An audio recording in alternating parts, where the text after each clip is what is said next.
Salut, on se retrouve aujourd'hui pour une vidéo un petit peu particulière.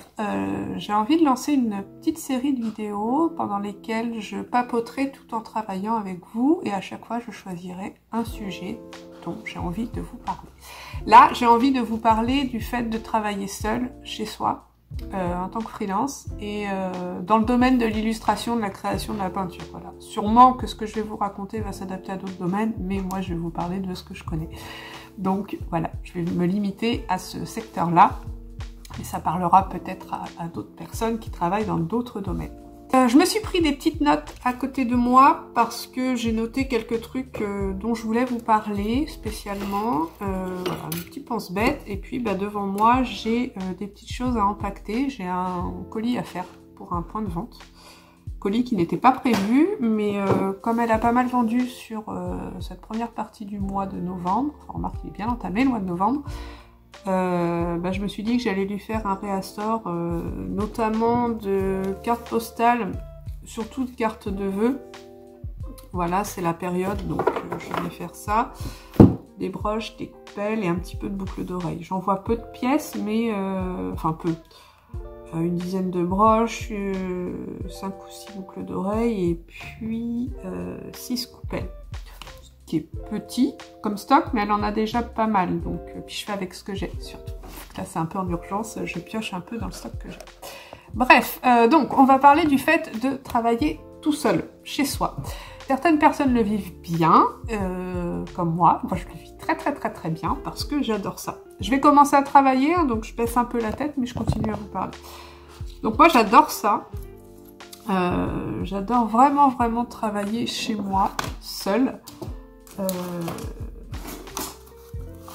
Alors, voilà, comme je vous dis, certaines personnes ne le vivent pas très bien parce que moi, je crois que pour travailler seul chez soi, il faut adorer la solitude.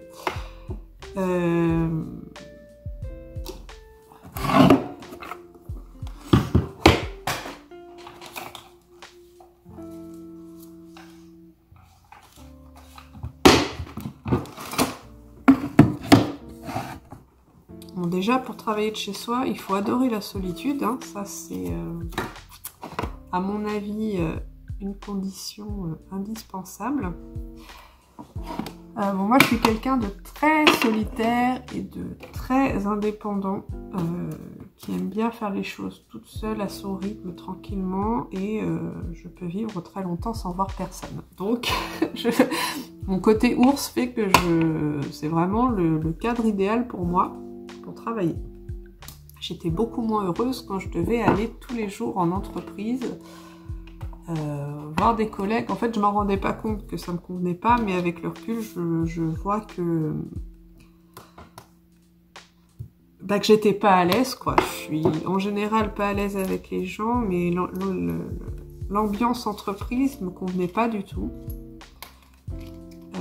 Je crois que je vous en parlais dans une vidéo, j'ai fait 2 vidéos blabla depuis 4 ans. Une où je vous parle du métier, où j'abordais un peu ce sujet-là, où je vous disais que l'ambiance entreprise, où on balance du sucre sur le dos de la moindre personne qui n'est pas là, vraiment c'est quelque chose qui me débecte un peu, et donc j'ai eu vraiment beaucoup de mal pendant cette année en entreprise. Et même pendant mes stages avant, j'étais pas à l'aise, quoi. C'était pas... j'aime pas être entourée de gens qui sont pas forcément bienveillants. Donc, voilà. Moi, je préfère être seule. Voilà. Mais ça, voilà. J'ai bien conscience qu'il faut être fait pour. Et tout le monde n'est pas comme ça. Tout le monde n'est pas sauvage comme je le suis. Voilà. Donc ça, c'est un premier point, je pense, qui est hyper important. Je vais vous raconter les choses comme elles me viennent. Hein. Donc oui, d'être tout seul, c'est très bien, mais ça peut avoir un inconvénient. On peut se retrouver seul face à des problèmes qui peuvent nous paraître énormes. Par exemple, si on a des problèmes administratifs, des choses comme ça, on peut se retrouver tout seul dans notre galère et à pas trouver de solution. Parce qu'on a beau parfois appeler les services concernés, on ne trouve pas de solution quand même. parce qu'on n'est pas forcément très bien informé. Dans ce cas-là, moi je vous conseille de rejoindre des groupes, par exemple sur Facebook, ou de consulter des forums qui sont souvent des mines d'informations qui pourront vous aider à vous débloquer en cas de blocage administratif. Parce que le fait d'être tout seul, il ne faut pas oublier que comme on est tout seul, on fait tout nous-mêmes. Donc on fait la partie création, la partie commerciale, la partie com, on fait tout ce qui est gestion, compta, achat de stock, tout quoi, gestion de stock, voilà. La totale, trouver des clients, etc., démarchage, voilà, tout ça, les devis, les machins, les trucs, les factures, enfin, tout, la totale, on fait tout seul. Et ça peut être un peu déroutant quand on débute parce que on sait pas trop où on met les pieds. Avec l'expérience et les années, bon, on devient de plus en plus à l'aise, mais je vous cache pas que moi parfois il y a des petits couacs et je patauge un peu. Et donc je demande de l'aide à droite à gauche, alors que ce soit sur les forums et les groupes là, dont je vous parle, ou alors auprès de mon réseau d'illustrateurs et de peintres qui peuvent m'aiguiller. Voilà, on s'aiguille mutuellement quand on a besoin. Moi, j'hésite pas à aller poser des questions quand je bloque sur un truc, et puis vice-versa. Je pense que les gens savent qu'ils peuvent me poser des questions quand ils bloquent. Et voilà, c'est une chose tout à fait normale, quoi. Alors, ce qui est cool quand on travaille seul chez soi, c'est que on est libre. On est libre de nos horaires, on est libre des jours sur lesquels on veut travailler, on est libre de prendre des vacances si on le veut, quand on le veut. Bon, bien sûr, si on a un conjoint ou des enfants, pardon, ça cadre un peu, mais on est quand même pas mal libre d'organiser son temps, au moins sur la journée ou sur la semaine. Voilà, si je veux aller marcher, si je veux aller faire du sport, si je veux travailler un peu plus tard le matin, commencer plus tard ma journée, je peux. Par contre, oui, c'est sûr que je suis limitée. Quand je dois aller chercher ma fille à l'école ou quoi, forcément, là, je peux pas trop déborder. Mais au sein de ma journée, je gère comme je veux. S'il y a des choses sur lesquelles j'ai envie de passer plus de temps, d'autres qui sont rapides, personne n'en sait rien. Je fais ça à mon rythme. Les seuls comptes que je dois rendre, c'est à mes clients sur le résultat final. Mais la façon de le faire, il n'y a que moi que ça regarde. Donc ça, c'est un énorme avantage. On a une totale liberté là-dessus. De ne pas avoir de patron qui nous dit quelle tâche à faire. Voilà. On s'organise nous-mêmes. Par contre, le revers de la médaille de ça, c'est qu'il faut justement avoir une bonne organisation pour ne pas se faire déborder et surtout ne pas procrastiner. C'est surtout ça. Garder la motivation. Alors ça, voilà, je vous en parlais dans ma vidéo sur la motivation. Le fait d'être seul, forcément, on doit avoir une autodiscipline de faire, quoi. Et pour ça, moi, j'ai plusieurs petites astuces. C'est de me préparer comme si j'allais travailler à l'extérieur, ne pas rester en pyjama toute la journée pour travailler. Je fais comme si mon atelier était hors de ma maison, donc je m'habille pour aller dans mon atelier. Je mets même mes chaussures, même si je reste dans ma maison, je mets mes chaussures pour avoir vraiment l'impression d'aller travailler. Si je reste en chaussons, j'arrive pas à travailler. Je suis pas, j'ai l'impression de me traîner là comme un dimanche matin où j'aurais 2-3 bidules à boucler. Donc non, pour être vraiment dans le bain de ma journée, je m'habille. Je me cale sur des horaires fixes. C'est-à-dire que j'emmène ma fille à l'école, ou mon mari l'emmène, peu importe, mais en tout cas à 9h au plus tard, je commence à travailler. Et à 17h30 au plus tard, j'arrête de travailler. Je travaille jamais le soir, jamais. À 17h30, je ferme la porte et je vais m'occuper de ma fille. Et ça fait 10 ans que c'est comme ça. Ça fait 10 ans que je tiens à ça. Au fait de ne pas déborder sur mes soirées. Je peins jamais en soirée et je ne travaille pas en soirée. Au pire, je vais répondre à un mail ou à un message, mais ça me prendra 30 secondes. Et souvent même, j'attends le lendemain pour répondre. Voilà, je suis pas taquée pour vous répondre le soir, quoi. Ça, c'est un truc auquel je tiens parce que le fait de travailler seul, surtout depuis chez soi, c'est qu'on a tendance à se faire déborder. Et ça, c'est hyper mauvais. moi, je me connais avec, et puis vous commencez à me connaître aussi avec mon anxiété ambiante. Si en plus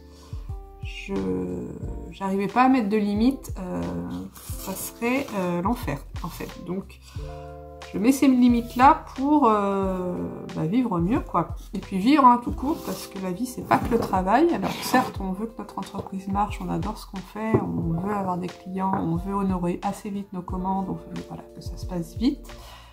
Mais moi, ce sera jamais au détriment de ma vie perso à côté.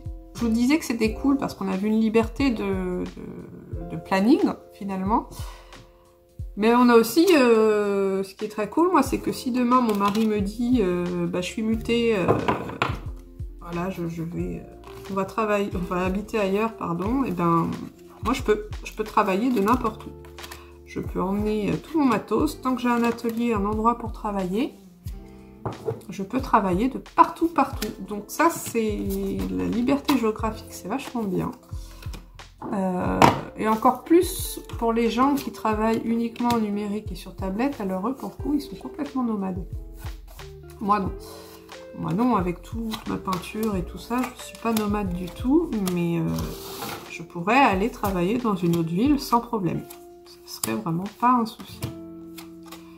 Et ça, c'est quand même pas mal d'avoir qu'une seule personne dans le couple qui est limitante, disons, parce qu'au moins, on est plus libre, quoi. Bon, là, il n'est pas question qu'on bouge a priori, mais si jamais ça doit arriver, ce serait pas un problème du tout. Et ça, c'est cool. C'est vraiment cool, parce que si j'étais salariée dans une entreprise, ou si je travaillais avec d'autres gens, ça me lie un petit peu à l'endroit où je suis, quoi. Donc ça, c'est un gros point positif. Et aussi le fait d'être tout seul dans son atelier, c'est qu'on peut écouter la musique qu'on veut, on peut regarder ce qu'on veut, comme série, comme film, comme vidéo sur YouTube, peu importe. On est seul à bord et on peut mettre le volume comme on veut. Et ça, c'est cool, ça c'est super cool. De créer une ambiance de travail qui nous convient à nous, sans se soucier de qui est autour, d'entendre personne, ça n'a pas de prix pour moi. Il y a autre chose aussi sur le fait de travailler seul qui peut être un peu gênant parfois, c'est que comme on est seul, on n'a pas trop de recul sur le travail qu'on produit. C'est pour ça que moi je vous conseillerais, si jamais vous travaillez seul chez vous, c'est d'être assez actif sur les réseaux sociaux pour poster vos travaux et pour recueillir des impressions sur votre travail, pour que ça vous permette de vous remettre en question de temps en temps, que ça vous rassure sur des points qui vous questionnent. Ça permet de prendre du recul et de se sentir moins seul face à sa feuille blanche. Je vous conseille vraiment ça. Alors bien sûr, le risque, et moi je suis un peu tombée dedans, c'est de chercher constamment une espèce de reconnaissance de notre travail. Mais ça, bon, je pense que salarié ou pas, si on a un tempérament dans ce genre-là, je crois que ça, malheureusement, on n'y coupe pas. Mais bon, si vous êtes seul chez vous, si vous avez peur de cette solitude-là, je vous conseille vraiment d'être actif sur les réseaux sociaux, de poster régulièrement votre travail, de poser des questions aux gens qui vous suivent, de vous créer une petite base réseau de collègues qui pourraient, comme je disais tout à l'heure, vous aider si vous avez des questions, sur des questions techniques, sur des questions administratives, sur des questions de compta, etc. Parce que c'est compliqué si on est seul face à tout ça et qu'on se sent et qu'on sait qu'on n'a pas de roue de secours, que personne ne peut nous aider, c'est un peu la panique. Moi je sais que si jamais j'ai une grosse question, je sais à peu près vers qui me tourner, ou si je ne sais pas vers qui me tourner, je balance ma question comme ça sur les réseaux et me répondra celui qui aura la réponse. J'ai fait ça plein de fois et à chaque fois ça m'a pas mal débloqué. Ça m'a, par exemple, je pense à une fois où j'étais un peu en litige avec un éditeur qui voulait continuer une série mais sans moi. Donc avec un personnage que j'avais créé, voilà. Et or légalement elle ne pouvait pas. Si j'avais été seule, ben je me serais un peu énervée après elle, mais j'aurais pas su quoi faire concrètement pour l'empêcher de faire ça.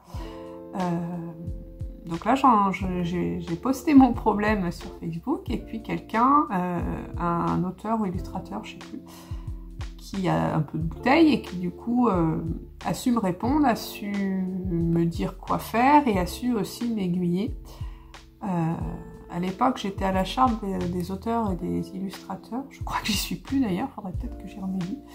Et quand on est chartiste, eh bien, on peut avoir une aide juridique gratuite. Donc, j'en ai profité aussi.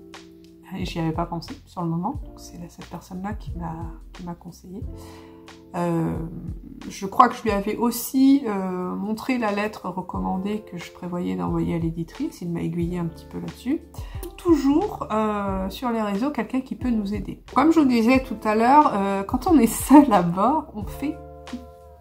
Toutes les tâches qu'on doit faire, personne ne les fera à notre place, sauf si, bien sûr, par exemple, pour ma compta, si j'embauche un compta, si je prends un stagiaire qui va m'acheter mon matériel, etc. Oui, d'accord. Mais sinon, non, on est seul à bord. Et ben, le souci, c'est qu'il faut penser à tout, quoi. Il faut vraiment tous lister, tous noter et ne rien oublier, parce que si on oublie quelque chose, d'une, ça sera que de notre faute et on sera le seul à pouvoir régler le problème. Donc il faut penser à tout. Et ça peut être un peu oppressant. Ça fait consommer une grosse pression. Être freelance en illustration, peinture, peu importe la création, c'est qu'il n'y a pas que la phase création. Je pense que la phase création prend 50% de mon temps. À côté de ça, il y a tout ce qui est, là, ce que je suis en train de faire, là, en paquetage, les colis, la com, voilà, comme je vous le disais tout à l'heure, il y a tout plein de choses à côté. Et ça, je pense qu'il faut être prêt à l'assumer. Moi, c'est vrai que, même encore aujourd'hui, hein, même après 10 ans d'activité, j'ai toujours tendance à minimiser tout ce temps-là. Tout l'autour de la création. Par exemple, quand je dois faire un colis pour une boutique, je pense jamais à la demi-journée que je vais passer à tout empaqueter et à faire mon colis. Voilà. Sauf que ça, il faut y penser forcément, mais je l'oublie. C'est le risque, hein, mais voilà. Ça, il faut aussi y penser. Il faut penser vraiment qu'on est seul à bord et que on est les seuls à pouvoir faire les choses. Hein. Donc j'ai mis mes petites boucles d'oreilles sur leur support, voilà. Les broches aussi sont sur leur support. Hop, voilà. Donc maintenant, je dois mettre les prix. Les prix de mes coupelles, c'est fait pour la plupart. Les cartes postales, elles sont prêtes. Et donc j'ai les prix de mes boucles d'oreilles et des broches à faire. Et alors, dernière chose sur le fait d'être freelance et de travailler seul et de ne pas avoir de patron, voilà, pas avoir de sécurité, entre guillemets, financière. C'est vrai que ça peut être un problème, ça peut être source d'angoisse. Moi, je suis passée par là, par des périodes où j'angoissais beaucoup pour le mois à venir. Là, j'ai toujours en fin de mois, quand je vois rien arriver sur le mois d'après, j'ai toujours cette petite angoisse. Ça, je vous en parlais, je sais plus dans quelle vidéo, je crois que sur le bilan des 10 ans, il me semble. Même 10 ans après, j'ai toujours cette angoisse-là. Mais comme je vous disais donc dans cette vidéo précédente, je vous la mets dans le petit, comme ça vous pourrez aller voir. Cette angoisse-là, je l'ai toujours, que ce soit d'un mois sur l'autre ou d'une année sur l'autre. Quand l'année démarre, c'est pareil. Et que je vois que j'ai pas de projet, j'ai rien de prévu. J'ai une grosse angoisse. Je me dis, comment va se passer cette année? Est-ce que c'est cette année où tout va se casser la gueule? Et je suis persuadée à chaque début janvier que cette année-là, ce sera l'année du cassage de gueule. Systématiquement, c'est ce que je me dis. Je me dis, pourquoi cette année, ça se casserait pas la gueule? Pourquoi ce serait pas maintenant mon heure? Mais ça, bah, malheureusement on peut pas y couper. Si je veux éviter ça, bah, il faut que je me trouve un travail salarié et j'aurai une sécurité du salaire à la fin du mois et à la fin de l'année. Et voilà. Or, c'est pas ce que je veux. Cette liberté dont je vous parlais tout à l'heure, elle a un prix et le prix à payer, c'est celui-là, je crois. C'est ces salaires, ces revenus un peu aléatoires, ces chiffres d'affaires qui peuvent être aléatoires d'un mois sur l'autre, d'une année sur l'autre. Moi, j'ai de la chance, si on prend ça comme de la chance, je mettrais plutôt ça sur le compte du travail, c'est que depuis mes débuts, ça a augmenté tous les ans, ça augmente, mon chiffre d'affaires augmente, les choses s'installent de plus en plus et je bataille de moins en moins pour créer ce chiffre d'affaires-là. Pour preuve, c'est que là, par exemple, je ne fais d'ailleurs, j'en ai pas fait depuis 1 ou 2 ans de livres. Quand je fais un livre, c'est une grosse rentrée, entre guillemets, tout est relatif, rentrée d'argent d'un coup. Et donc, forcément, ça fait du bien, chiffre d'affaires. Et là, j'en ai pas fait depuis 2 ans, mais mon chiffre d'affaires sur l'année, comme je vous dis, augmente à chaque fois tous les ans. Là, j'ai encore fait mieux que 2020, je crois, et 2020 était mieux que 2019, etc. Et tout ça avec la vente de petites choses, ou de peinture, etc. Mais pas avec des contrats comme ça. Donc je me dis que je galère un peu moins, parce qu'avant je vendais pas autant d'illustrations, etc. Donc je me dis que c'est bien, ça se développe, c'est cool. Mais il faut quand même garder dans un coin de notre tête que rien n'est acquis et que demain ça peut s'écrouler. Voilà, et ça c'est pas mal anxiogène, mais c'est quelque chose qu'il faut accepter et il faut surtout se créer sa trésorerie quand on peut, quand on a des super mois. Ne dépensez pas tout.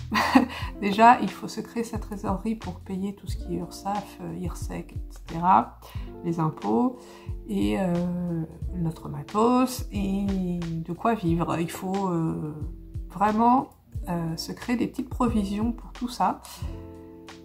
Et une fois que les provisions pour ça sont bloquées, on peut profiter. Moi, c'est vrai que je dépense beaucoup. En tout cas, j'ai revu ma façon de dépenser depuis que je suis à mon compte. Quand j'étais salariée, c'est vrai que j'allais souvent faire les magasins en sortant du boulot. C'était un peu ma consolation. Je vivais très très mal ce travail. J'aimais pas ce que je faisais. J'aimais pas aller au travail. J'aimais pas l'ambiance entreprise. J'étais pas à l'aise. J'étais pas bien. Et je pense que j'allais dans les magasins pour me réconforter, quoi. Depuis que je suis à mon compte, déjà, j'achète moins, je vais plus dans les magasins. Et depuis que quelques années même, je fonctionne qu'avec pratiquement du seconde main. Ça fait des années que j'ai pas acheté de vêtements neufs en magasin. Tout le monde n'adhère pas à ça, mais moi c'est une... Alors d'une, écologiquement parlant, ça me parle, et de deux, économiquement parlant aussi, c'est vachement plus intéressant. Mais bon, je suis consciente que tout le monde n'adhère pas à l'idée de s'habiller en seconde main, c'est chacun ses goûts, chacun son délire, moi c'est le mien.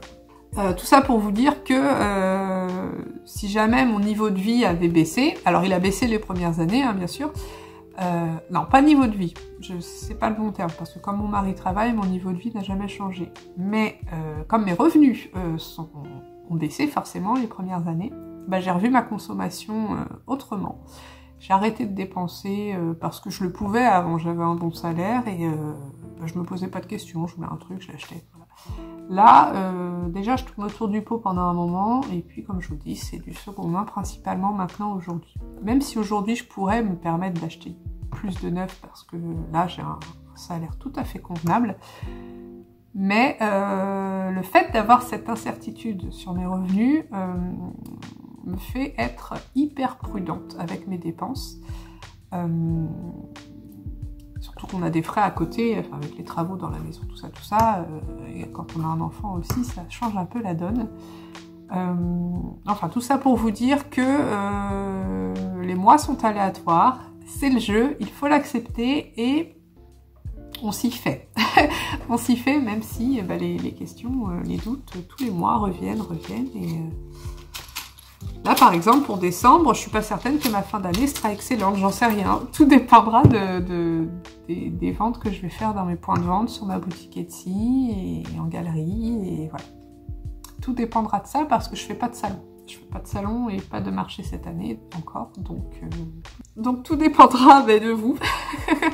Non, mais je plaisante. Tout dépendra des ventes que je ferai, voilà. Mais je suis préparée psychologiquement à ce que ce soit un mois de décembre, peut-être pas folichon. Je m'y prépare.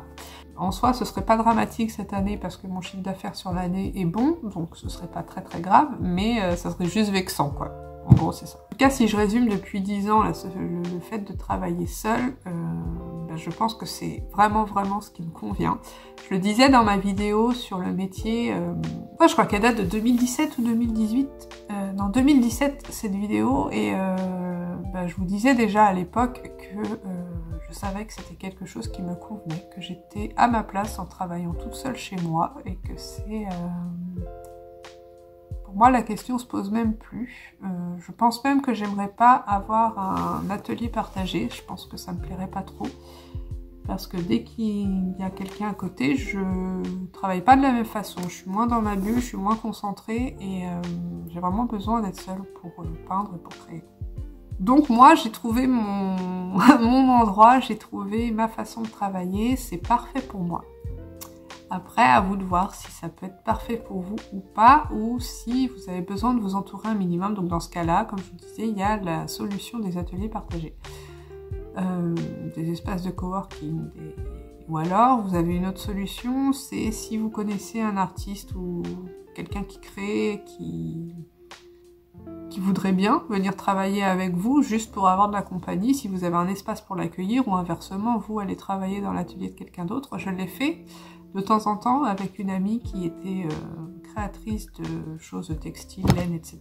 Des fois, elle venait faire des petites choses. Bon, elle n'amenait pas sa machine à coudre, hein, mais elle amenait sa laine, etc. ou des petites retouches à faire. Et parfois, on passait des demi-journées comme ça toutes les deux et on était pas mal efficaces parce que on papotait bien. Et avec des gens qu'on connaît, enfin moi en tout cas avec les gens que je connais, c'est sûr que je travaille mieux que si je suis entourée de gens que je ne connais pas. Et voilà, j'ai besoin d'avoir des bonnes ondes autour de moi ou alors me créer moi-même mes bonnes ondes en fait, c'est ça. C'est aussi simple que ça. J'ai l'impression, si je suis entourée d'autre chose que des bonnes ondes, c'est que ça me pollue, ça me bloque. Et je suis pas naturelle et je